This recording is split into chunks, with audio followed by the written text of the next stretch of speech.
ധർമ്മപ്രമാണം. ധർമ്മപ്രമാണം ഒരിക്കൽ കൂടെ സ്വാഗതം. வாத்திய இப்போ பல கோவிலில் உற்சவம் நடக்கிறது, அன்னதானம் பண்ணுறான். சிலவாள் அன்னதானத்துக்கு மாத்திரமாக போயிட்டு வெளியில் வர்றா. ഇത് ശരിയാ സാർ? ഇപ്പോൾ എല്ലാ വിശേഷങ്ങൾക്കും അന്നദാനം, അതായത് നമ്മൾ சாப்பாடு கும்பாபிஷேகம் കഴിഞ്ഞാലും ഒരു അന്നദാനം, അതെല്ലാം മെയിൻ. കുംഭാഭിഷേകം ചൊല്ലുക അന്നദാനத்துக்கே கொஞ்சம் കൂടി കുംഭാഭിഷേകം മാതിരി അന്നദാനத்துக்கே പ്രസക്തി ഉണ്ടെന്ന് അർത്ഥം. ചില ഉത്സവങ്ങൾക്കെല്ലാം അന്നദാനമുണ്ട്. ഇപ്പോൾ ചിലയിടങ്ങളിൽ സത്സംഗങ്ങൾ നടക്കും, അതായത് ഭാഗവതം, നാരായണീയം, അപ്പടി രാമായണം. ചിലയിടങ്ങളിൽ പ്രഭാഷണങ്ങൾ നടക്കും. ഇതൊക്കെല്ലാം അന്നദാനം. ഇപ്പം അന്നദാനം മുഖ്യം നടത്താം. അന്നദാനം നീ പോടാട്ട അവ പാപ്പ നോട്ടീസിൽ பக்தாலே போக மாட்டான். சத்தியம் சொன்னா அன்னதானம் எங்கே மெயினாக பண்ணுறாளோ அங்கே என்ன പരിപാടി ஆனாலும் சரி கரெக்டாக அன்னதான சமயத்திலேயாவது எத்துவா. இப்போ எனக்கு தெரிஞ்ச இங்கே கோவில் புஷ்பகிரியில் சீதாராம சுவாமி கோவிலில் உற்சவம் நடக்கும், பிரம்மோத்சவம். எல்லா நாளைக்கும் சாப்பாடு உண்டு, அன்னதானம் உண்டு. நீங்கள் பார்த்து കഴിഞ്ഞാൽ கோவிலில் ஆகக்கூடிய ஒரு 40 பேரோ 50 பேரோ தான் இருப்பான். அந்த கோவில் உற்சவத்தை நடக்காத ஒரு 100 பேர் அங்கே கோவிலும் பந்தப்பட்ட இருப்பான். நீங்கள் அன்னதான ஹாலில் போனே ஒரு 5000 பேர் 10,000 பேர் இருப்பான். அதான் மாத்திரமல்ல, இந்த உற்சவத்துக்கு வரவா கரெக்டாக அந்த அன்னதானம் 12 மணிக்குன்னு இப்போ உற்சவம் சொல்கிறான், ஒரு நோட்டீஸில் போடுறான். தீபாராதனை 12 மணிக்கு, 12:30க்கு அன்னதானம். கரெக்டாக 11:30க்கு கோவிலுக்கே போவான். அதே மாதிரி தான் சத்சங்கத்துக்கு.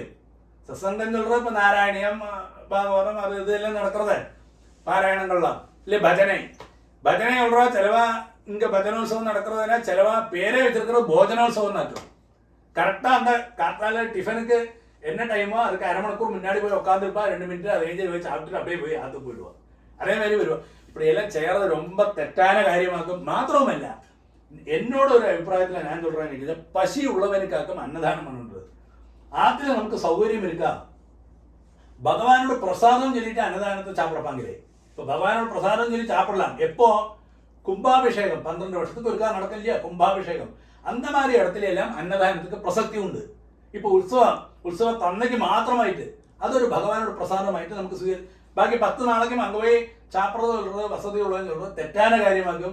അതൊന്നും ചെയ്യരുത് എന്നൊരു നമുക്ക് ഇന്ന കാലത്തേക്ക് അനുസരിച്ച് ശരിയായ രീതിയല്ല. നമ്മൾ സൗകര്യമുള്ളവ എന്നെയാണെന്ന് ചോദിക്കഴിഞ്ഞാൽ ആത്തിലെ அதுக்கு എന്നാതെ ഒരു സൊല്യൂഷൻ കണ്ടുവെച്ച് அந்த பக்தியில் பங்கெடுத்து அதுக்கு ശേഷം ஆத்திரை வந்து சாப்பிடணும். മാത്രവുമല്ല, பசி உள்ளவனுக்கு ஆறு அன்னதானத்துக்கு வேண்டி ரொம்ப விஷமா இல்லை சாப்பிட்றதுக்கு கூடி കഴിവില്ലാത്തേക്ക് இல்லை ஒரு நமக்கு ஒரு சோர்ஸ் இல்லாக்கி இருக்கானோ அவனுக்கு அந்த கோவிலில் அந்த என்ன ப்ரோக்ராம் இருக்கோ அதுக்கு ശേഷം அன்னதானம் கொடுக்கறது சொல்கிற அത്രയും പ്രസക്തി ഉണ്ടെന്ന് അർത്ഥം. അല്ലെങ്കിൽ ചുമ്മാ ഒരു ടൈം പാസ്ക്ക് വേണ്ടി இந்த கோவிலுக்கே போவாக்கி നേരെ അന്നദാന മണ്ഡപത്തിൽ മാത്രം പോയി തിരുമ്പി വരുന്നത് ഇതെല്ലാം തെറ്റാன കാര്യമാക്കി. ഇതെല്ലാം அந்த കമ്മിറ്റിക്കാരും വെള്ളം കൊഞ്ചം கொஞ்சம் കൂടി ദൃഢപ്രതിജ്ഞയോടുകൂടി ഇരിക്കണം. இந்த மாதிரி ചെയ്യപ്പാങ്കിലെ ചൊല്ലി ആർക്ക് പശിക്കുള്ളത് അവൾക്ക് അന്നദാനം. ഉത്സവത്തെ അന്നയ്ക്കും അതുമാതിരി കുംഭാഭിഷേകം അന്ന് ഒരു നാളേക്ക് മാത്രമായിട്ട് அந்த ഭക്താൾക്ക് പ്രസാദത്തെ കൊടുക്കണം. അപ്പോൾ ബാക്കിയുള്ള ഭക്താളും അത് தெரிஞ்சுക്കണം. കാരണം കഴിഞ്ഞാൽ നമ്മൾ പോറത് ചാപ്പിടത്തേക്ക് മാത്രം പോറോന്നുള്ളത് அப்படி ഒരു പേര് വ്യക്താക്കി പാക്കണം. നമ്മളുടെ കലാചാരത്തെ നമ്മൾ തന്നെ ഇല്ലാക്കി ആപ്പാങ്കിലേ നമ്മളെല്ലാം കൂടി അത് വിചാരിച്ചു കഴിഞ്ഞാൽ നന്നാ നടക്കും. നമുക്ക് ലോകത്തിന് മുന്നാടിയെ നമ്മൾ പെരിയൊരു പ്രസക്തിയുള്ള വിഭാഗമായിട്ട് നമ്മൾ മാറുമോ. ഇല്ലാട്ട ബ്രാഹ്മണാളെല്ലാം എന്നൊരു പരിഹസിക്കാൻ ബാക്കിയുള്ളവരെല്ലാം ചേർന്ന് ഞാൻ ഇപ്പോൾ നേരത്തെ ചെന്നേനെ ഭജനോത്സവം നടക്കുന്നത് എല്ലായിടത്തിലെയും. അതൊക്കെ പേര് എല്ലാവരുമാ ചേർന്ന് വെച്ചിരിക്കുന്നത് ഭോജനോത്സവം തന്നെ. 20ാമത്തെ ഭോജനോത്സവം, 30ാമത്തെ ഭോജനം വെറും ചാപ്പാടുക്കുക അங்கே പ്രസക്തി. പക്ഷെ അங்கே ഭാഗവതം അവൾക്കൊക്കെ മന്നം കൊടുക്കേണ്ടത്. എന്നാണേലും അവൾക്ക് വേറെ വഴിയിലെങ്കിലും പോയി ചാപ്പിടാൻ പറ്റുക. അല്ല, പശു ഉള്ളവൻ പോയി ചാപ്പിട്ട് ബാക്കിയുള്ളവ ആത്തിലായ ചാപ്പിടത്തേക്ക് പാക്കണം. അപ്പം അതോട് ശരിயான വിധി. அங்கே ഭജന കേത്രടത്തിൽ ആരുമേ இருக்க മാട്ടാ.